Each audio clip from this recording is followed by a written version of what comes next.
Jubilee Hills bypoll తో political heat నెలకొంది. ఇప్పటికే నియోజకవర్గంలో పార్టీలు జోరుగా ప్రచారం చేస్తున్నాయి. అభ్యర్థుల నామినేషన్లు కొనసాగుతున్నాయి. తాజాగా బీఆర్ఎస్ అభ్యర్థి సునీత నామినేషన్ దాఖలు చేశారు. కాంగ్రెస్ అభ్యర్థి నవీన్ యాదవ్ ఎల్లుండి నామినేషన్ దాఖలు చేయనున్నారు. ఇక బీజేపీ అభ్యర్థి దీపక్ రెడ్డి రేపు నామినేషన్ వేయనున్నారు. జూబ్లీహిల్స్ ను కైవసం చేసుకునేందుకు కాంగ్రెస్ ముమ్మరంగా ప్రయత్నిస్తోంది. 3 మంత్రులు 18 మంది కార్పొరేషన్ చైర్మన్లకు ఇన్ఛార్జ్ బాధ్యతలు అప్పగించింది అధిష్టానం. డివిజన్ల వారీగా మీనాక్షి నటరాజన్ సమీక్షా సమావేశాలు నిర్వహిస్తున్నారు. ఇటు జూబ్లీహిల్స్ అభివృద్ధిపై స్పెషల్ ఫోకస్ పెట్టిన కాంగ్రెస్ నెల రోజుల్లో 150 కోట్ల అభివృద్ధి కార్యక్రమాలను చేపట్టింది. ఇక కాంగ్రెస్ అభ్యర్థిగా ఉన్న నవీన్ యాదవ్ రేపు నామినేషన్ వేయనున్నారు.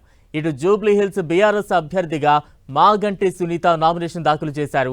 సిట్టింగ్ సీటును ఎలాగైనా దక్కించుకోవాలని చూస్తున్న బీఆర్ఎస్ ప్రభుత్వ వైఫల్యాలను ప్రజల్లోకి తీసుకువెళ్లాలని ప్లాన్ చేస్తోంది. జూబ్లీహిల్స్ లో గెలిచి పార్టీకి తిరిగి పునర్వైభవం తీసుకురావాలని బీఆర్ఎస్ నేతలు ప్లాన్ చేస్తున్నారు.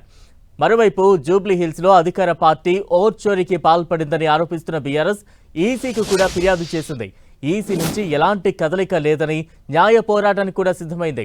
ఇటు గోపీనాథ్ మృతి చెందిన సెంటిమెంట్, కాంగ్రెస్ ఓట్ చోరీకి పాల్పడిందనే ఆరోపణలే ప్రధాన అస్త్రాలుగా సిట్టింగ్ సీటు కోసం బీఆర్ఎస్ పావులు కదుపుతోంది. ఇటు జూబ్లీహిల్స్ బీజేపీ అభ్యర్థిగా దీపక్ రెడ్డి ఖరారు చేసింది జాతీయ నాయకత్వం. కిషన్ రెడ్డి సన్నిహితుడిగా దీపక్ రెడ్డికి పేరుంది. దీపక్ రెడ్డికి టికెట్ రావడం వెనుక గరికపాటి మోహన్ రావు చక్రం తిప్పారు. మరోవైపు చంద్రబాబుతో సాన్నిహిత్యం కూడా దీపక్ రెడ్డికి కలిసి వచ్చింది.